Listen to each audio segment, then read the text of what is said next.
Vice Chancellor of Lagos State University, Professor Olaniwaju Fabonwu, has emphasized the need for industries to partner with Nigerian higher institutions, especially in the area of research and development, as a way to help the institution attain its goal and compete with others in the world.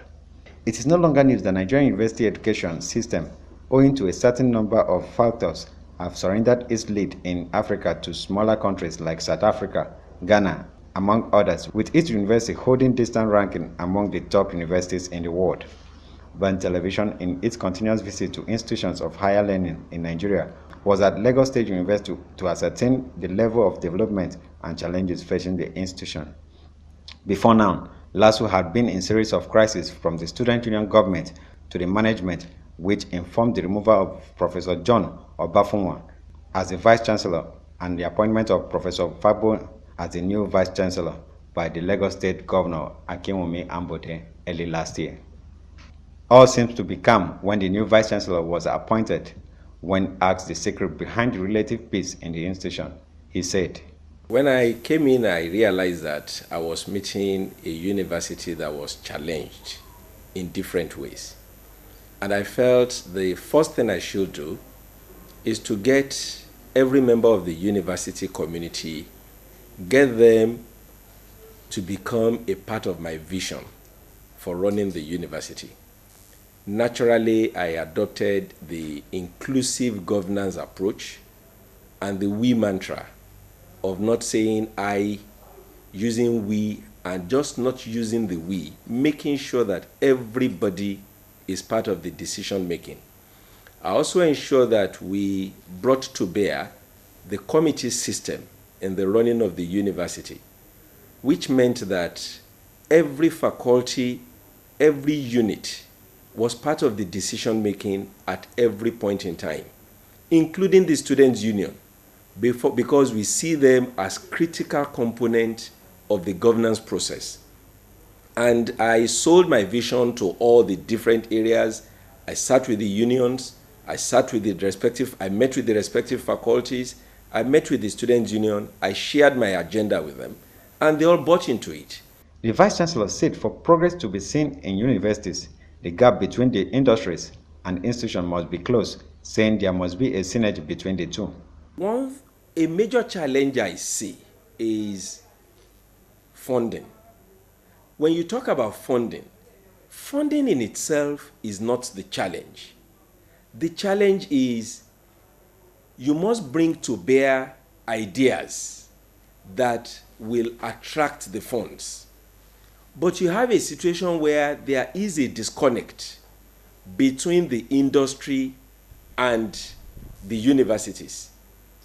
The industry would appear not to have so much confidence in the deliverables coming from our university. So you see a situation where instead of them patronizing Nigerian institutions, they prefer to go outside Nigeria to want to patronize these institutions. I recognize the fears and concerns of the industry that in times past we have had a situation whereby some institutions have not delivered. But that should not be a basis to totally ignore and have a loss of confidence in Nigerian institutions. Nigerian institutions, they are within the local environment. Whatever they are doing, they will put it and situate it in the context of the local environment. And that is why what the industry needs to do is to still sit together with the academic environment, the tertiary institutions in Nigeria, and then they agree a template for working together. For as long as industry don't have an interest in the research work of Nigerian universities, it will be very difficult for Nigerian universities to thrive. I am aware of a particular donor, I will not mention the name, who had about $5 million. A Nigerian donor. He had about $5 million that he wanted to put down on the table as a research fund. And what did he do? He went out to South Africa and gave the money to a university in South Africa for research. You can imagine what $5 million will do if you come together with about 5 universities in Nigeria and you tell them, gentlemen, work together, this is your mandate, it will achieve a lot. And that it is from there that innovation will come out. Because without innovation, a nation cannot develop. And for as long as we don't believe in our own institution, it will be a very, very tough one, getting the institutions to deliver. Reacting on the recent publications by some media houses on the hike of tuition fee in some universities, including LASU, he said, "We have brought out a clarification on our own website, and we have also released bulletins. Lagos State University has not increased its fees at all. Our fees is heavily subsidized by the state, and we are still charging the 25,000 naira that we're charging as tuition fee. Of course, there is a slight difference when you look at our College of Medicine, but even that, we have not increased our fees at all. Our acceptance fee, all our fees remain the same. So we have not increased our fee at all. There is no truth in the fact that Lagos State University has increased its fees. There's nothing like that. There's nothing like that." Professor Fabon, while commending the state government and other intervention agencies for commitment shown so far in developing the school through access road and infrastructure, said more needs to be done in the area of infrastructure as the number of students applying to study in the university is higher than the carrying capacity. You have a situation where over 180,000 applicants applied to come to the Lagos State University. We don't have capacity for more than 6,000 students out of 180,000. Naturally, there will be pressure on the system. We can conveniently say that, yes, we'll stick to 5,000, we'll stick to 5,500. But we also must put a factor in attrition along the line. And that is why we go as far as admitting 6,000, 6,000 plus, and then we now seek to aggressively develop our infrastructure. And a host of activities are going along with that. And I will say that we must give special thanks to the Lagos State government, particularly the administration of His Excellency Mr. Akinwumi Ambode. He has shown so much passion for the institution, and they have invested a lot in terms of trying to develop the university. For instance, one of the things that they did immediately was when we made a request that, look, the road network of the university, there's a need for us to work on it. The entire road network was done. The same way when we informed them that the infrastructure that we need, that we need to improve on it. They accelerated work on the Senate building. They are accelerating work on the university library. They are doing a lot of work in terms of the Faculty of Management Sciences buildings. By the time all of these facilities that I'm talking about are completed, we will have more than enough in terms of the infrastructure that we need, classrooms and the rest of them. Again, you also find out that intervention agencies like TED Fund, they have been doing very well. Intervention agencies like needs assessment, they are doing very well. In fact, when you look at the way the capacity of our faculty members have been deepened, the way we have been able to improve on service delivery in terms of our non-academic staff, a lot of funds we are receiving from TED Fund. And that really, I dare say, is a major initiative that has gone very well. When asked what the school is doing to prepare its students not only as professionals but also employable in the field, he said, "The fact remains that the university will kit you to a large extent on some of the things you will need. But it is not the case that the university will be able to give you everything. You now find a situation where the rate of development globally is moving at a very advanced pace. And this is because technology is bringing to bear a host of changes.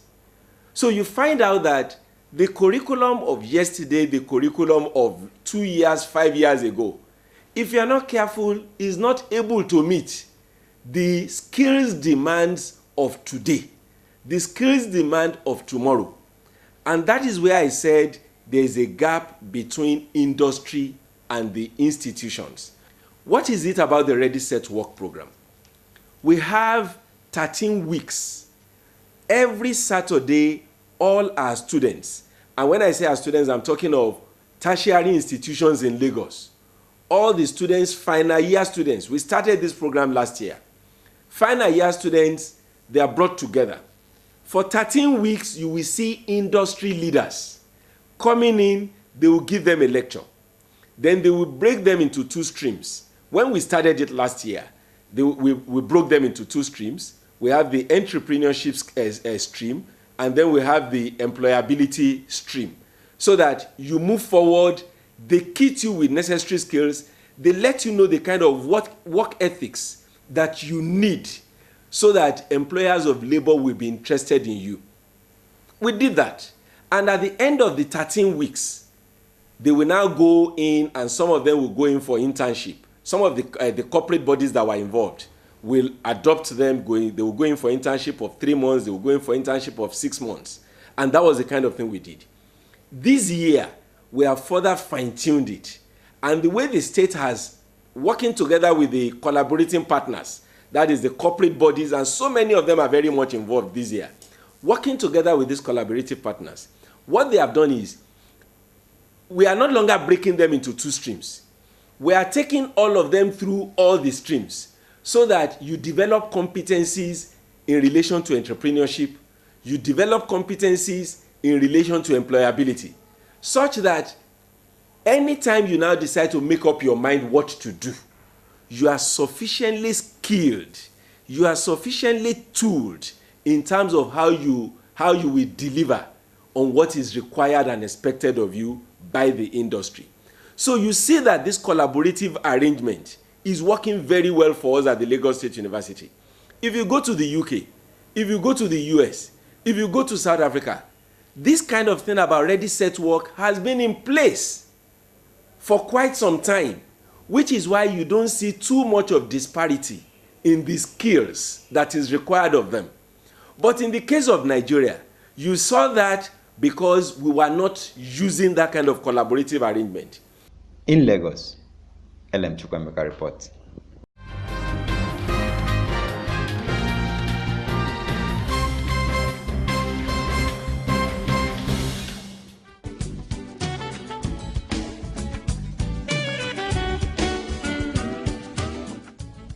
Lovely place, right? Yes. What's wrong? You don't look happy. Take a look around. Why can't my hotel be like this? I knew something was wrong, but I've got solution. Solution? What? Nanet. Nanet? Nanet offers you design solutions, building plans and construction, furnishing and equipping, financing, management, audit services, and many more services for a better hospitality business. Nanet, service with a smile.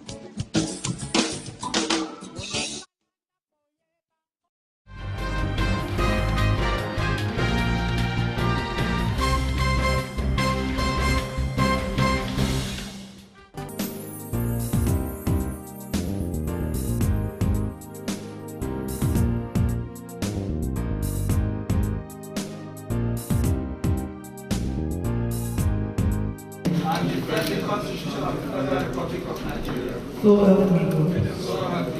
14 resident electoral commissioners have been sworn in by the Independent National Electoral Commission, INEC.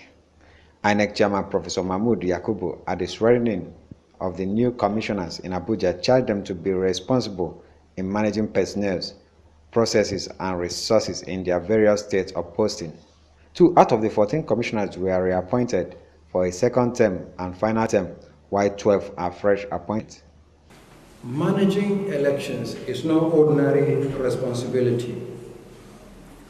On our shoulders, all of us, including you now, lie a large share of the responsibility for conducting transparent elections, leading to credible and ultimately acceptable outcome.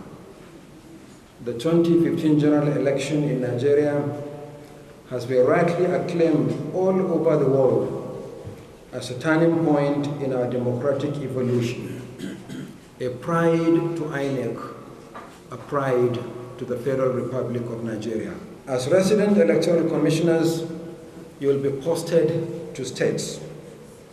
Bear in mind that you can be posted to any part of the country, but none of you is going to be posted to his state of origin. None of you. You will be responsible for managing personnel, processes, and resources in your states of posting. You will also interact with partisan actors. Some of them would like to forge an unsavory relationship with you and your staff. You must resist such overtures. Reacting on behalf of resident electoral commissioners, Professor Godswill Obioma pledged their commitment in ensuring that they put in their best in managing and conducting elections in the country. We would like to pledge our commitment. We would like to pledge our loyalty. We would like to pledge the extension of the highest level of integrity in the discharge of our statutory responsibilities, because we are aware that we owe a duty to the Nigerian persons, people, through, of course, your exalted office.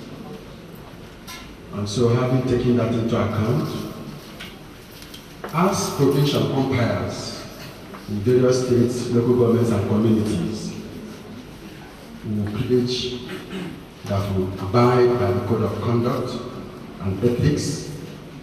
We will also abide by the statutory provisions of the Act that sets up the Commission, and above all, abide by the spirit of commitment, spirit of integrity, spirit of honesty that will pronounce us as worthy ambassadors. The appointment is coming barely 19 months to the next general election come 2019. In another development, ECOWAS Network of Electoral Commissioners, ECONET, have relocated their office permanently in Nigeria. INEC Chairman Professor Mahmoud Yakubu, who also doubled as chairman of ECONET while briefing journalists in Abuja on the outcome of the meeting of the ECONET, said the meeting of the leadership of electoral bodies of the ECOWAS sub-region resolved to find ways to reduce the cost of elections in the sub-region and to explore ways of offering more assistance to each other. Badly conducted elections have led to conflicts. Well-conducted elections have been solutions to crisis, or facilitated solutions to crisis within the sub-region. ECONEC is made up of chairmen of electoral commissions in the entire sub-region. As we speak today, there are 15 countries in the West African sub-region, and for the very first time, all 15 countries are democracies. So ECOWAS Commission decided that there should be a forum for chairmen of electoral commissions of the West African sub-region to be meeting, sharing experience, doing peer review, helping and supporting one another so that we'll continue to consolidate democracy. As I said when we visited the President of the Senate, it is better for ECOWAS to deploy ECONEC to member countries than for ECOWAS to deploy ECOMOG. And you know what the implication of this is. So far, all the 15 countries of the ECOWAS are members of the ECONET. In Abuja, LM Chukwemeka reports.